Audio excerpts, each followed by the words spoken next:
मैं बोल रहा फोन को मत लेना। ब्लैक कांच क्यों रखा है गाड़ी में? आपको कानून नहीं लगता? आपको अगर कार्यवाही क्यों नहीं की? ये गाड़ी जो यहाँ पे, हाँ तो इनका फाइन बनना चाहिए ना। हाँ तो इसका फाइन क्यों नहीं किया अभी तक आपने? ये आपकी चौकी के बाजू में खड़ी है ये गाड़ी, तो इसका फाइन होना चाहिए ना। तो इसका फाइन क्यों नहीं किया आपने? अब मैं भाजी नहीं, भाजी आपको काले शीशे में क्या पकानी है? काले शीशे में आपको क्या भाजी पकानी? ये देखो सबको मारो मारो, इसको भी मारो। रुके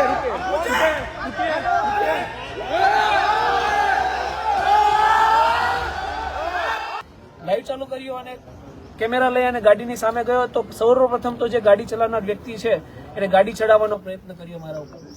ત્યારબાદ એ ગાડીમાંથી ઉતર્યો અને મારી ઉપર ઉગ્રતાથી ઉદ્ધતાઈ ભર્યું વર્તન કરવામાં આવ્યું। પોતાની ભૂલ સ્વીકારી અને કાળા કાચ અને નંબર પ્લેટ વગરનો દંડ ભરવાને બદલે એ વ્યક્તિ મારી ઉપર મન ફાવે એમ બોલવા માંડ્યો। આ સમયગાળા દરમિયાન મને મારા જાનનું જોખમ લાગ્યું એટલે મેં 100 નંબર કંટ્રોલ રૂમમાં પણ ફોન કર્યો। કંટ્રોલ રૂમમાં કોઈએ ફોન ના ઉપાડ્યો। પછી ટ્રાફિક ડીસીપી શ્રી અનિતાબેન વાનાણી છે એમને પણ ફોન કર્યો, એમને પણ ફોન રિસીવ ના કર્યો। પછી પાછો 100 નંબરના કંટ્રોલ રૂમમાં ફોન કર્યો, તેમ છતાં કોઈ ફોન રિસીવ થયા નહીં। છેવટે આખરે કોઈ ઓપ્શન ના બન્યો એટલે મેં ટ્રાફિક હેલ્પલાઇન નંબરમાં ફોન કર્યો।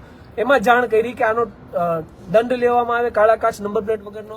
તો ત્યાં પણ કોઈ ઓફિસર ઘટના સ્થળ પર આવ્યું નહીં। સ્થળ ઉપર એક એએસઆઈ હાજર હતા, એમને પણ રજૂઆત કરી। સિસ્ટમની નફટાઈ જોજો તમે કે એમને પણ રજૂઆત કરી તો એમ છતાં એક ઘટનામાં ઇન્વોલ્વ ના થયા અને એ દૂર ભાગતા રહ્યા।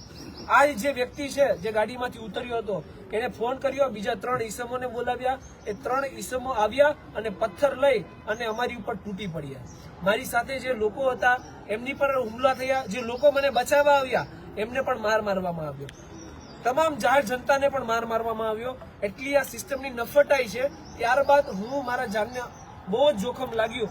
જે લાઈવ વિડીયો હતો એ વિડીયો મારા ફોનમાંથી ખેંચી ફોન લઈ અને ફોન ફેંકી અને પુરાવાનો નાશ કરવાની કોશિશ કરવામાં આવી। પછી હું ત્યાંથી મારો જીવ બચાવીને પુણા પોલીસ સ્ટેશન પહોંચ્યો। અને હજુ તમે જુઓ કે આ લોકોની ક્રૂરતાનો કોઈ અંત જ નથી। હું પુણા પોલીસ સ્ટેશન પીએસઓમાં ગયો, પીએસઓમાંથી પછી મને ઇન્વેસ્ટિગેશન રૂમમાં મોકલવામાં આવ્યો। ઇન્વેસ્ટિગેશન રૂમની અંદર આ જે હુમલો કરનાર છે એ અને એના સાગરીતો ઘૂસી જાય છે। ઇન્વેસ્ટિગેશન રૂમમાં મને મારવા માટે દોડે છે, પોલીસ એમને અટકાવે છે અને મને ઇન્વેસ્ટિગેશન રૂમમાં પોલીસની હાજરીમાં એવી ધમકી આપે છે કે તારી હજી સર્વિસ કરવાની બાકી છે। ત્યારબાદ હું બહાર નીકળ્યો તો પીઆઈ આવે છે અને એ પણ જોજો હું ફરિયાદી છું, મારી ફરિયાદ લેવાને બદલે પીઆઈ મારો હાથ પકડીને એવું કહે છે કે આને બંધ કરી દો।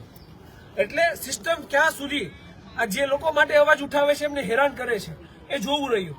ડીજીપીસીનો પરિપત્ર હતો એનું અમલીકરણ કરવા એક જાગૃત નાગરિક તરીકે મારી ફરજ લાગી તો હું મારી ફરજ અદા કરતો હતો। તો હોમ મિનિસ્ટ્રીને પણ આ જોવું પડે કે હું મારી વાણી અભિવ્યક્તિની આઝાદી ઉપયોગ કરું છું 19 એ મુજબ। સાચું હોય અને સાચું, ખોટું હોય અને ખોટું કહું છું। તો એ આઝાદીને તરફ મારવા વાળા આ લોકો કોણ? બની બેસેલા સેવક।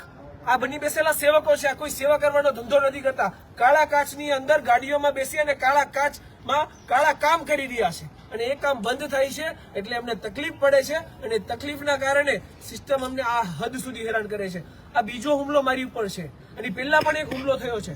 પોલીસ કમિશનરશ્રીને આપણે મારી જાનને જોખમ છે, હથિયારના પરવાના માટે આ પહેલા અરજી કરેલી છે, એમ છતાં પણ આજ દિન સુધી મને હથિયારનો પરવાનો નથી આપવામાં આવ્યો। ટૂંકમાં મનસા એવી લાગે છે કે જાહેર જનતાના કામ કરવા વાળા લોકો, સમાજ સેવકો ભલે ખપી જાય, કુરબાન છે, પણ એમને ના તો કોઈ સલામતી આપવી છે અને ભલે અવારનવાર હુમલા થતા રહે।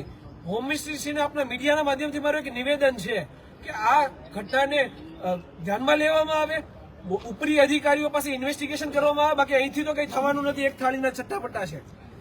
ઇન્વેસ્ટિગેશન કરવામાં આવે, સખ્ત ઇન્વેસ્ટિગેશન થાય, એમાં સખ્ત કાર્યવાહી થાય તો આ લોકોની જે એટલી હિંમત વધી ગઈ છે કે પોતે એક તો ખોટું કરો અને ખોટું કર્યા પછી હુમલો પણ કરો, આના ઉપર અંકુશ આવે। બાકી આ લોકો અનકન્ટ્રોલેબલ છે। અત્યારે હમણાં તમારા પર હુમલા કરવા વાળા વિરુદ્ધ કઈ કાર્યવાહી કરવામાં આવી? હાલ આપણે પોલીસ સ્ટેશન આવ્યા છીએ અને 2 થી 2.5 કલાકના સમય બાદ આપણી ફરિયાદો નોંધવામાં આવી છે।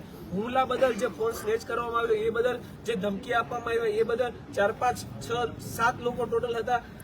ગ્રુપિઝમ કરીને મને ધમકાવ્યો, માર માર્યો, એનો રોંગફુલ એસેમ્બલી, ક્રિમિનલ કોન્સ્પિરસી, જે તે ધારાઓ અંતર્ગત આપણે વિધિવત ફરિયાદ કરાવી છે।